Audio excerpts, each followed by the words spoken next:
I'd like to get started by introducing Angela.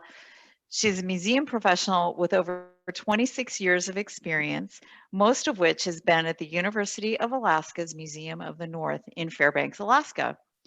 There at the museum, she cares for and provides access to over 17,000 objects that help tell the story of Alaskans, both Indigenous and non-native settlers.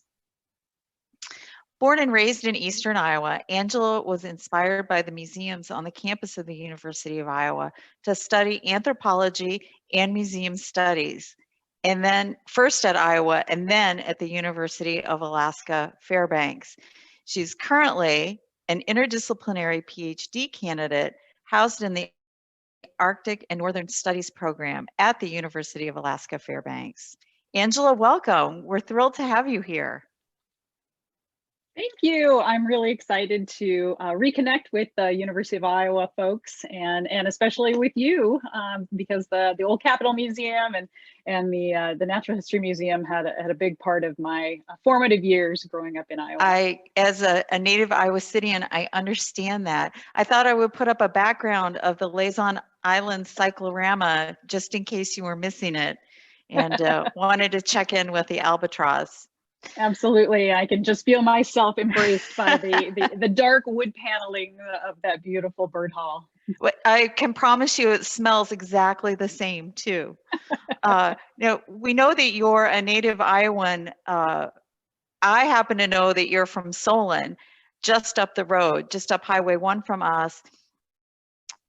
Did that influence your decision to come to the University of Iowa? It did, absolutely. You know, growing up, I moved there when I was about 3 years old. And so the University of Iowa and the Hawks have always been a part of every experience that I had growing up. You know, we'd watch the basketball games and football games. You know, I can remember watching, and certainly wrestling was a big part of our lives and growing up. And band was a big part of my life growing up, and music and in general. And I still remember, you know, attending the band extravaganza when I was in high school and saying, God, I've got to be in that band. I need to be in the Hawkeye Marching Band. And so, you know, it really wasn't a choice. My dad went there. My uncle got his law degree there. My grandpa went there before he went to the war. So it's always been a big part of our family. And you know, it was just, that was where I was going to go to school. How did your time at the University of Iowa, you talked a little bit about how the museums on campus inspired you. How did your undergraduate career at Iowa and particularly museum studies program help shape your career and your career interests? Yeah, you know, so when I started at Iowa, I was really more interested in archaeology. And so Jim Enlow was the faculty of anthropology, who was the archaeologist who really influenced me when I was attending school. And I was able to have actually it was like an internship or an independent study with the state archaeologist, who I think it was Steve Lensink, as I look back on the list of folks.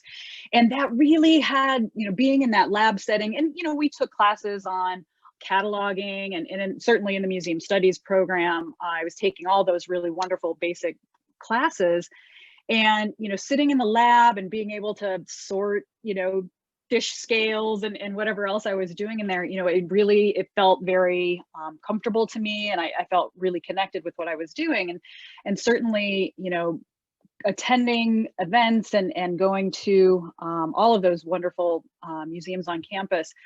You know, I knew at that point that that's what I wanted to do as a career, and so, you know, wonderful coursework by, you know, leading folks. I mean, June Helm, one of the renowned anthropologists of the North, you know, and as I learned more and every summer I was actually between the academic programs, I would come to Alaska and I would work in the summer. And so I, you know, knowing June Helm as an instructor and the work that she did in Northern Canada, I was really influenced by her work and the ability for a woman, in particular anthropologist, to be working and being really influential in that work.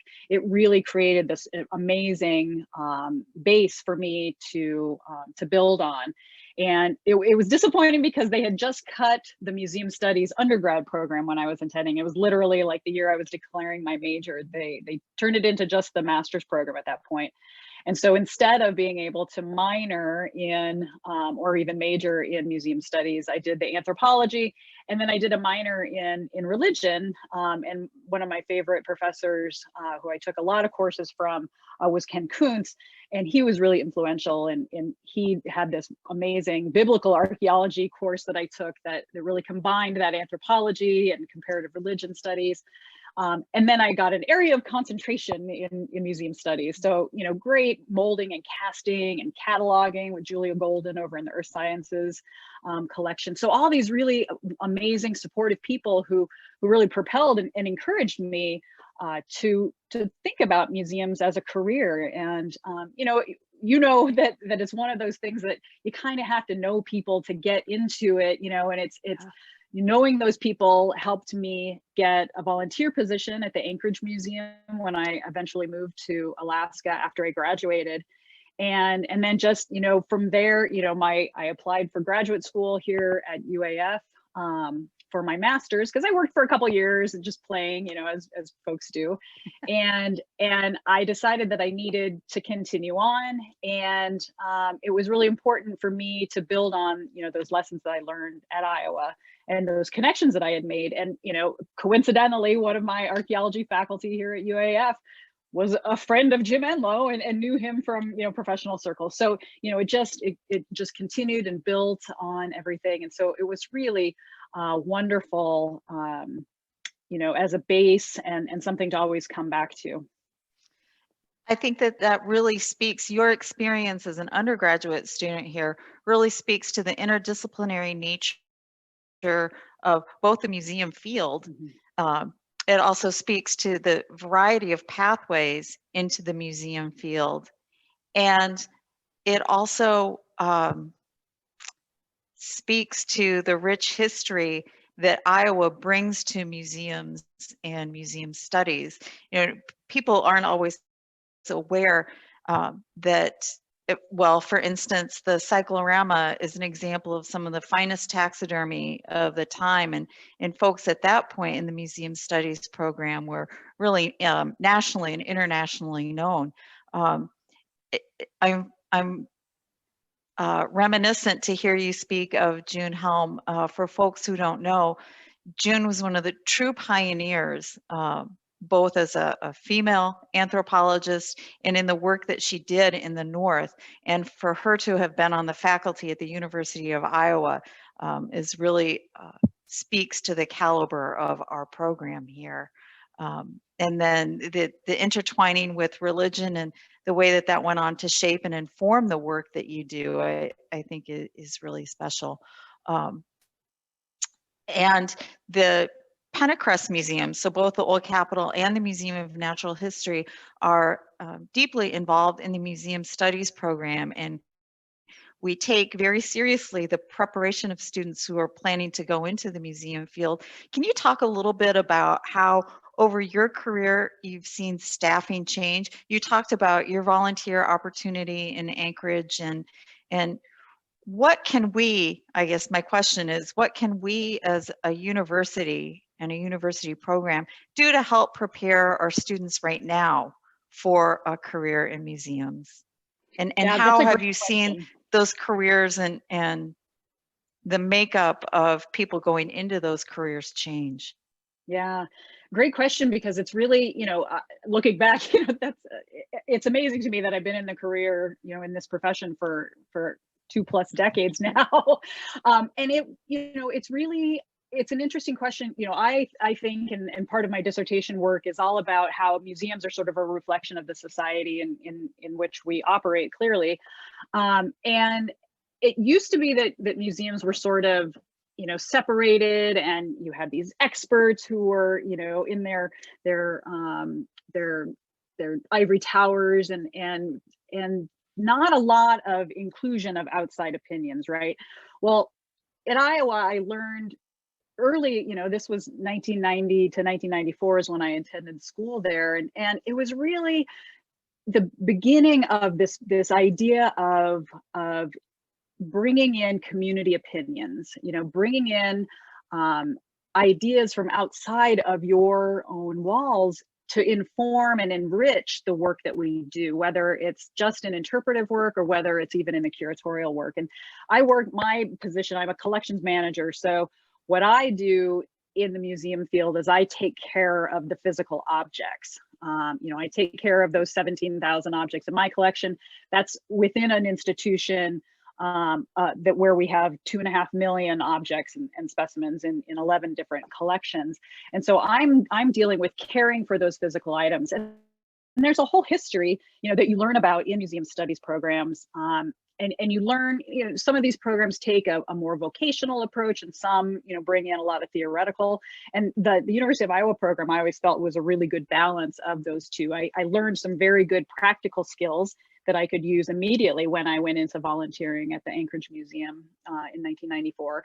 But there were also, times for us to think really deeply about why do museums exist and what's our social responsibility and how can we improve, because we should always be looking to improve as a profession. And so, as I've grown and learned and worked with more people, it's become really important that museums continue with this trajectory of being open and really acknowledging that we, especially in collections, are caretakers, that we don't own these things. These aren't my objects. I'm here to take care of them and make sure that future generations have access to them. And the information that I pull out of the hundreds of books that I have in my bookshelves and resources that are available to me, that's one perspective about those objects. But all of those people and I 3/4 of the collection that I take care of are made by and used by Alaska Native people, and we have rich, diverse peoples, Indigenous peoples in Alaska, and 14,000 years of occupation. And so the knowledge of those cultures by those people and of those objects, that's way more rich and culturally relevant than some white guy who went on an expedition in 1880 and wrote down what he thinks those people told him and his interpretation. Those are really valuable expeditions, certainly, but museums have this really challenging history that we're always dealing with. They were tools of colonization, and the work that we do now, we're either always having to run away from or directly confront our histories.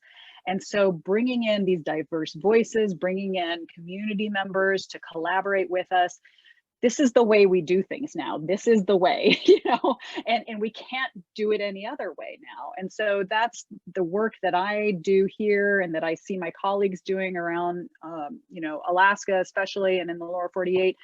This is a really important change that's happening right now in museums. And we talked the other day, it's a really exciting, but it's a really kind of scary time to be part of museums too, because we don't have the answers. There's no, list of right ways to do things. And these ideas of decolonizing the work that we do and how we can share authority with people who are, the actual ancestors of, or they're the modern day descendants of the people who made these things. These are really important people to bring in. And, as you mentioned, the diversity of our field is not very rich right now. And a lot of the movements that are happening right now also are part of a need to diversify the museum profession. And so, we call it a pink collar, profession, because there are so many white women who well, here we are. The personnel. Right. I know, case in point, right? And so, one of the big drives and one of the things that I see museum studies programs being really, key in making this change happen is bringing in and providing entry points for people of all kinds of backgrounds and educational, settings and types of knowledge.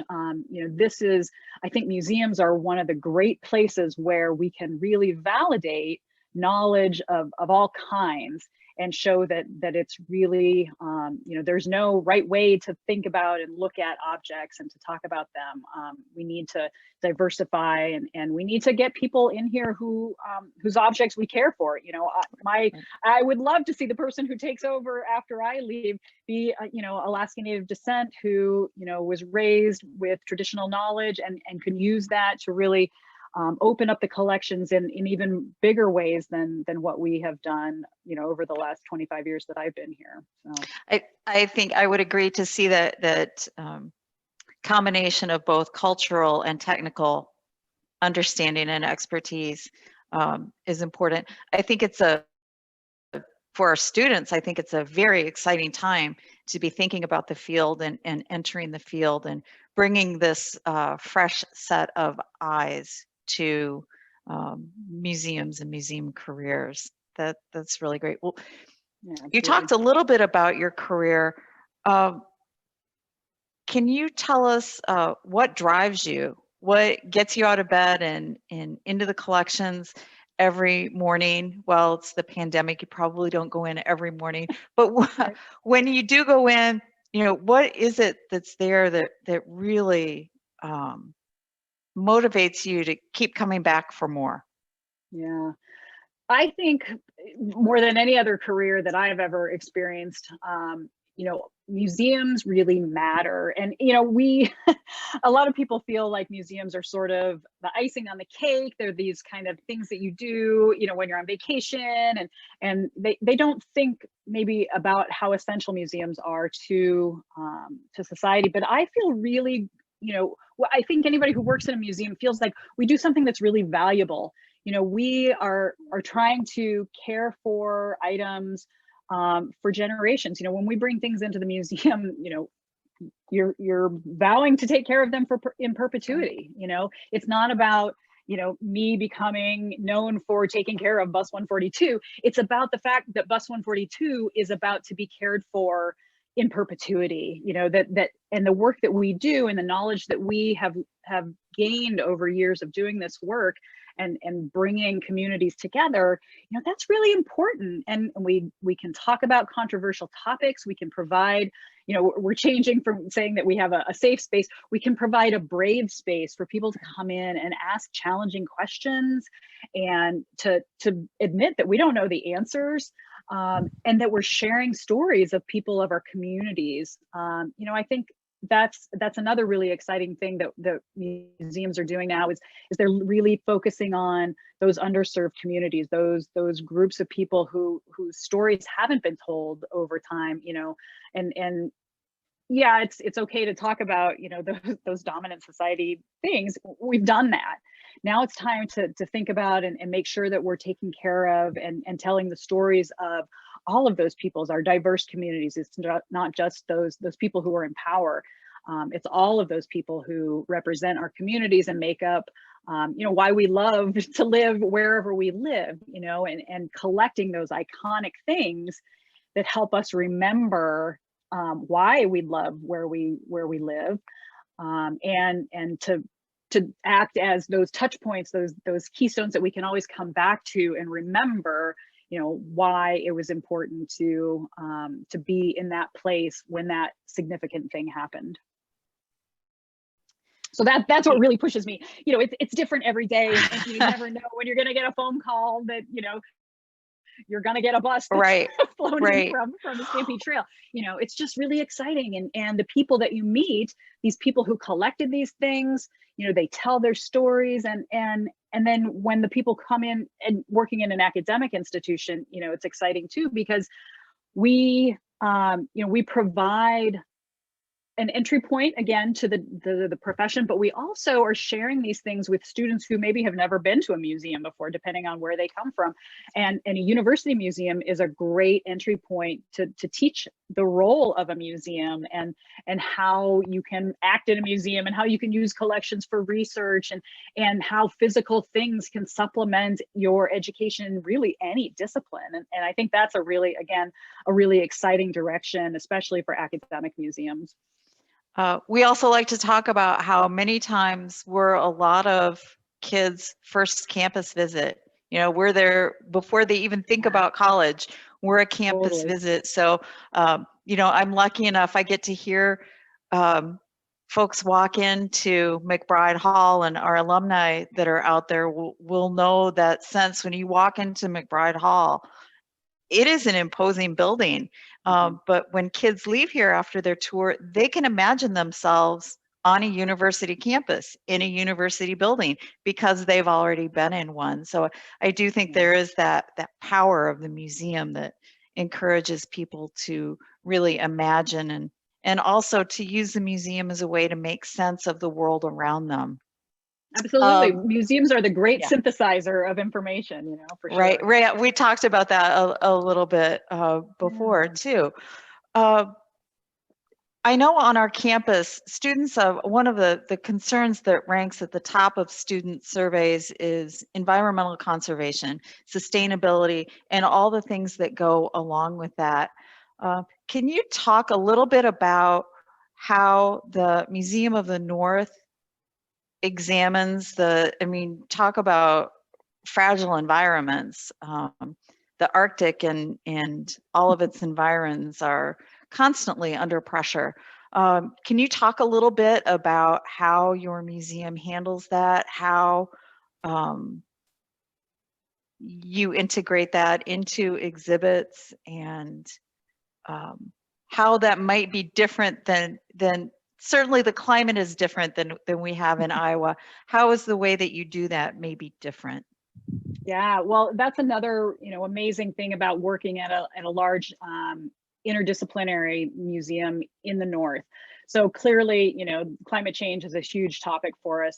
You know, I'm sitting here, it was 30 degrees this morning as I came into town, and, you know, it's the beginning of December, we should be maybe at negative 30, you know, right now. So we really, every day, we feel the impact of climate change in the subarctic, which is, you know, the middle of the boreal forest where Fairbanks is based.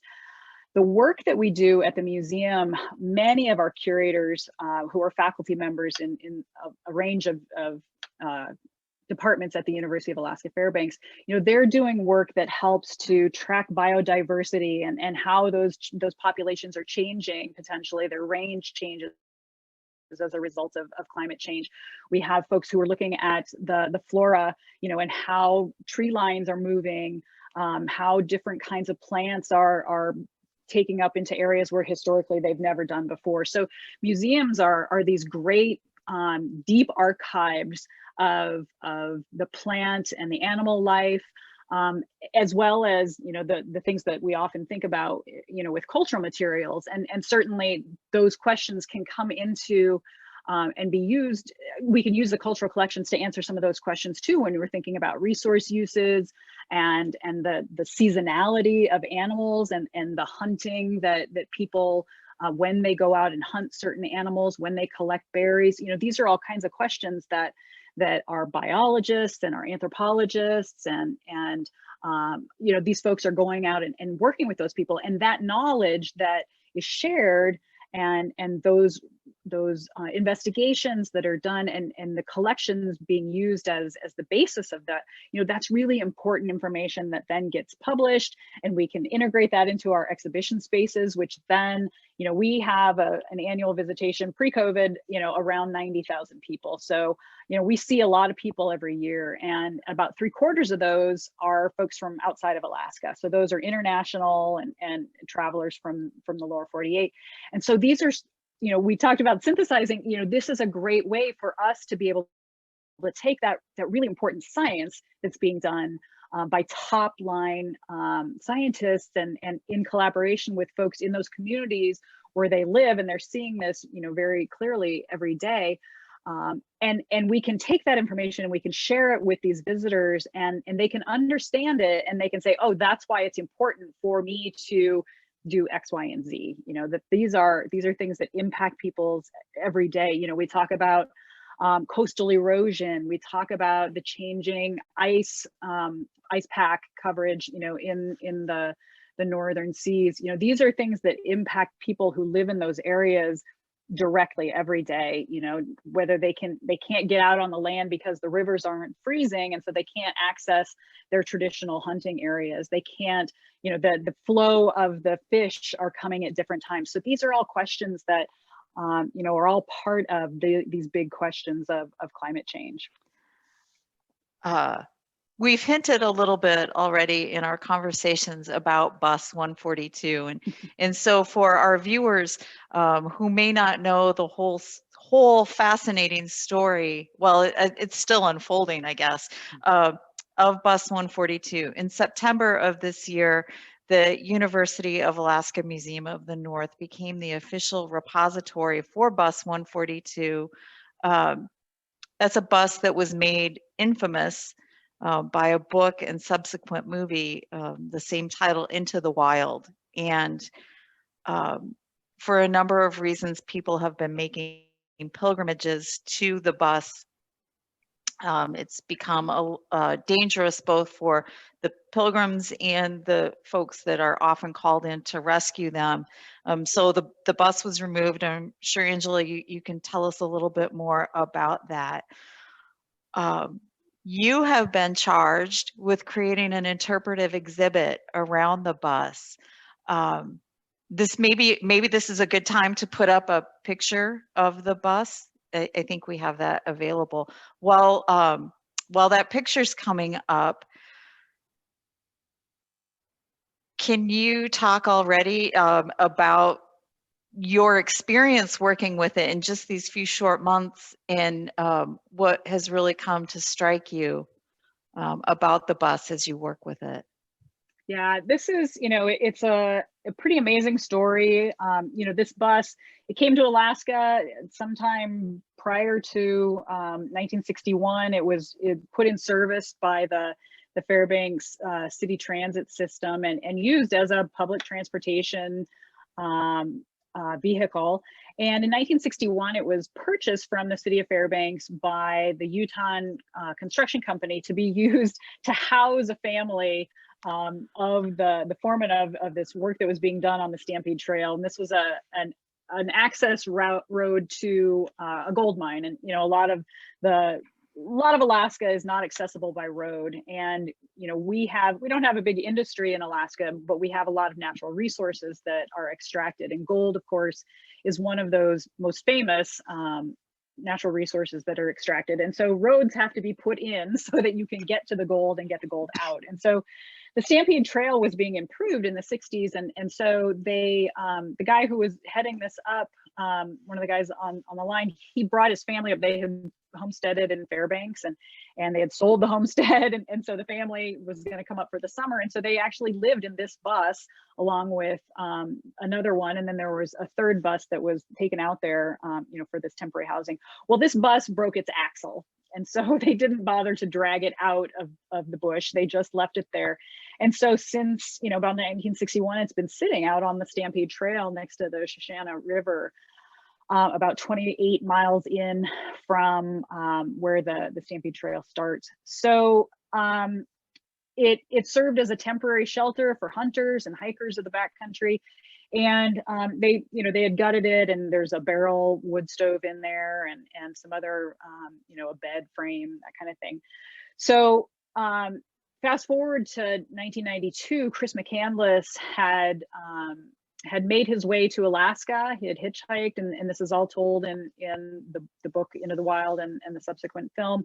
And he, in order to get to where the bus was, you have to cross a couple rivers, and the most the largest river there that you have to go across is the Teklenika.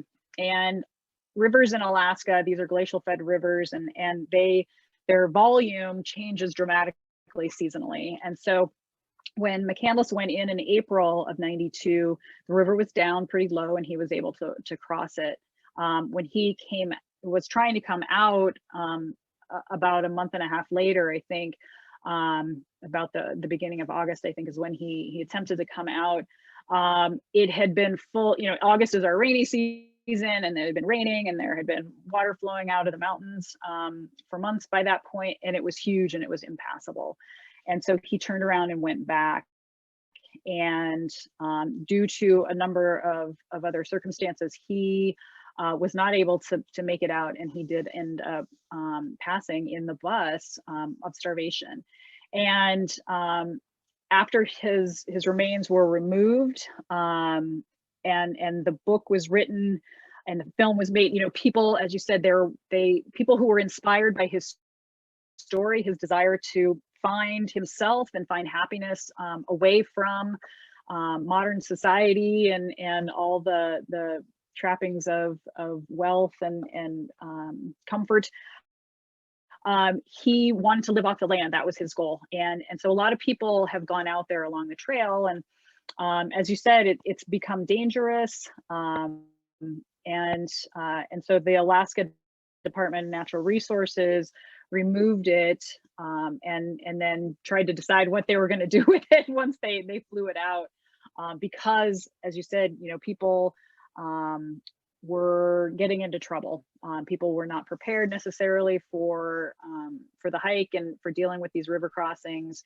And rather than, you know, there were 2 deaths that were associated with those crossings over the years. And rather than continue that, they decided to remove it. And this was something that the community of Healy, which is the town right near the Stampede Trail, and who bore the brunt of the first responders actions out there, you know, that was something that they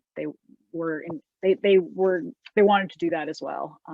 And so, yeah, you know, the bus, we are a state repository for state-owned cultural resources.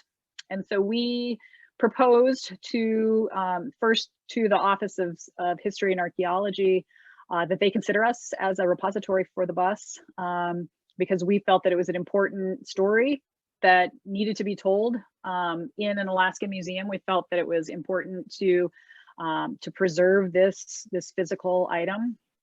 And so we put in a letter of interest, and they decided that we met the criteria that they were looking for. And one of the biggest ones was that that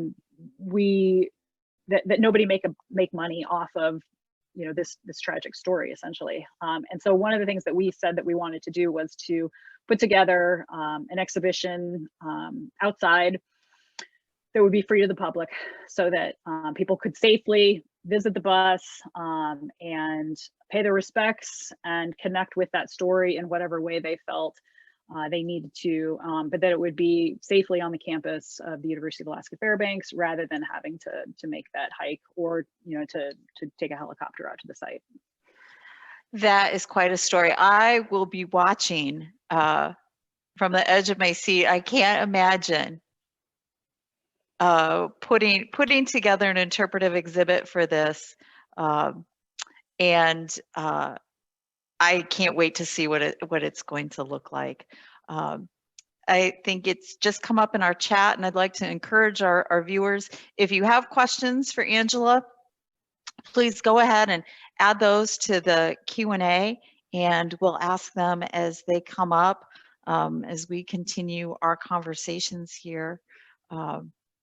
Maybe, I know we have a few more pictures that Angela has provided to us that we can take a look at. I should have said that before we went back to the. So what is this? I think I have a pretty good idea of what this is. Yeah. This looks, I feel very comfortable in this space, but right, exactly. For our folks who are watching, what is this? So inside the bus were quite a few historical items that had been used by folks who had come out and hiked out to the bus. And those were included when the Alaska Air National Guard removed it from the Stampede Trail. And so these are items that we will catalog and will accession into the museum's collections as well. You can see on the table there, those are the two iconic chairs, one of which is Chris McCandless was sitting in that famous photo of him in front of the bus in '92. There's a cabinet there. I was just cataloging it this morning, so later when I approve it in our database, folks will be able to look at the photos up close and personal. It's kind of a dresser cabinet that was in the bus where folks have, you know, inscribed their names and messages. There's actually a poem written on the back of it by McCandless. That's pretty amazing. So these are all items that, you know, basically were left. I don't think any of these are, other than that cabinet, are from Chris's era. But these are pieces that had been used by hikers out at the bus, and they are part of that story. These are part of these items that help tell the story of people who have come out there and connected with the story themselves and wanted to share in that experience. So those will all get cataloged and added into the museum's collection. They'll all get little numbers written on them.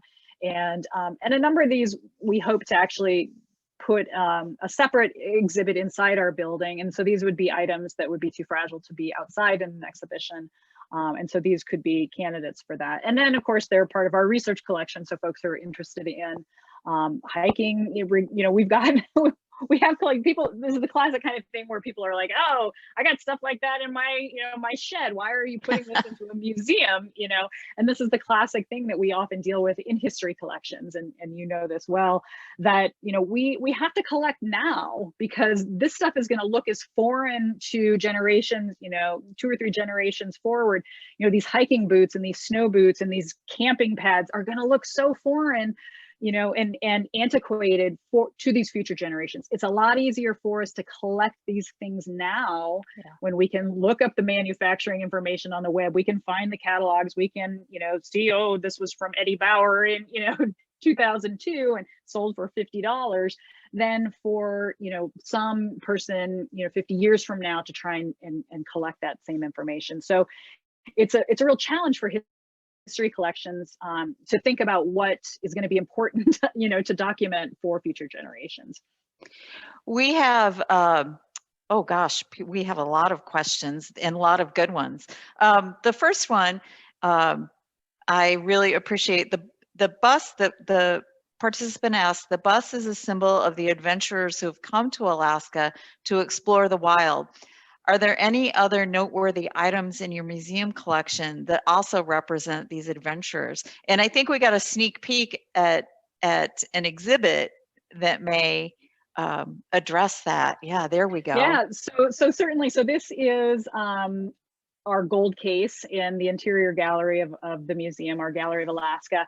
And this is the largest display of gold in Alaska. And you can see these are fist-sized chunks of gold nuggets that were removed from Alaska streams, you know, all across the state. And of course, the gold rush is a really important part of the colonization of Alaska. You know, we became American territory in 1867 when a territory was purchased from the Russians, and not long after that, you know, about 20 years later, gold was discovered up here. The Russians were into fur; they called it soft gold, and so that natural resource and sea otters and beavers in particular were taken, and so we have a lot of items actually that are connected to that Russian American time period in Alaska. The gold, certainly, that all those prospectors who came up for when the first big gold rush hit in the Yukon, the Klondike in 1897, folks who came up over the Chilkoot Pass. You know, we have a lot of these items, the physical historical items in this case, were made by some of those early families, because it wasn't just men. You know, there were about 20,000 men who came up in a year to go to the Klondike. And then those subsequent, every couple years, there was a new strike, and they had all moved to Nome or to Fairbanks. And so there were women who came along in those times and created industries and professions right alongside that. And so all of those things, you know, you can see there's a bust of a guy in the background there that's Barry, he, settled here in Fairbanks. And so these items that were left behind, sometimes literally along the side of the trail, have been put into museum collections. And so those stories and their histories are part of how we tell the story of interior Alaska in particular. That's great. We have two questions that I'll combine into one, more about the bus.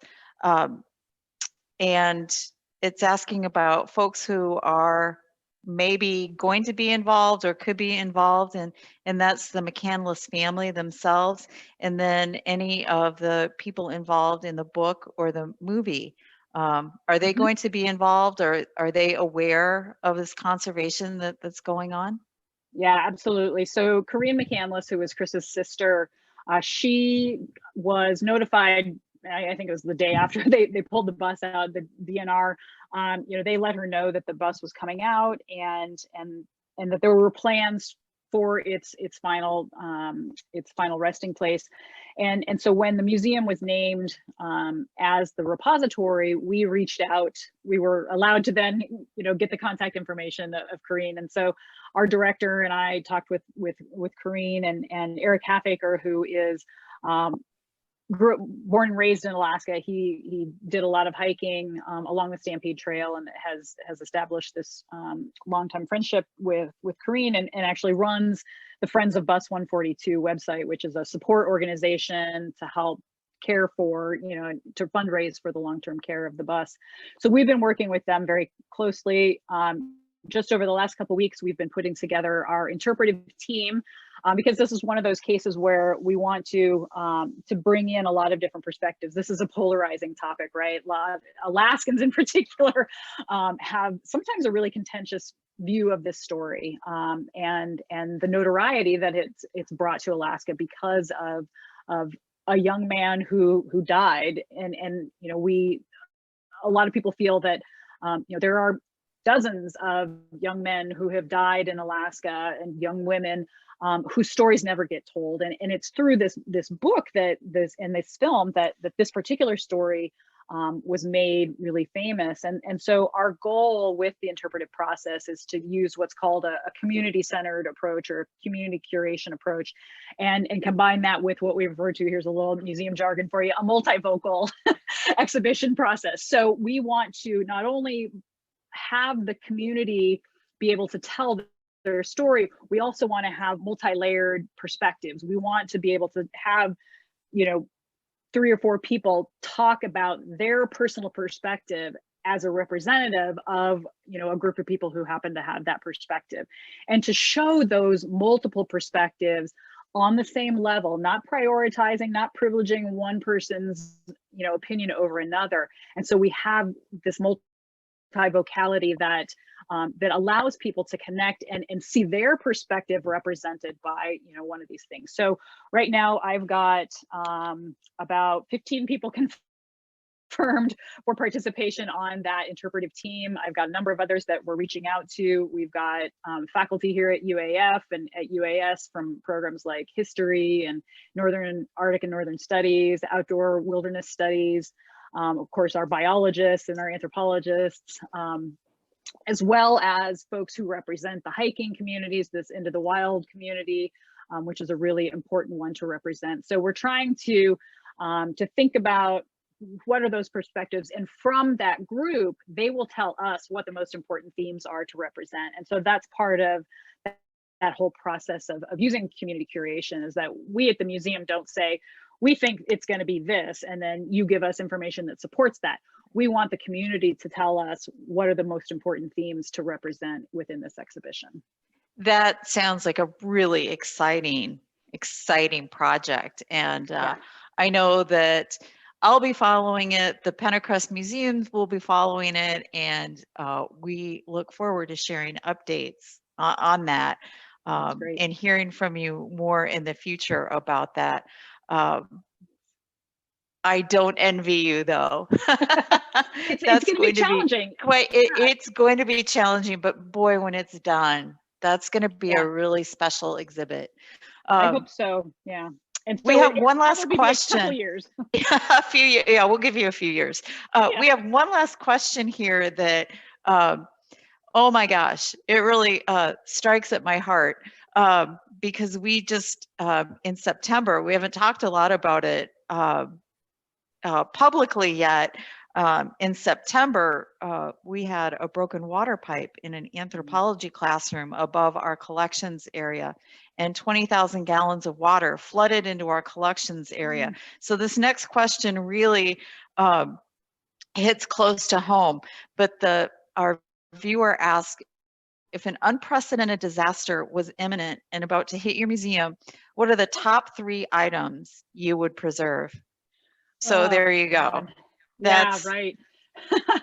Well, luckily, a number of years ago, we created our art gallery in the building when we did the renovation. I guess that's been 10 years now, 15 years, 2005, 2006 when we opened.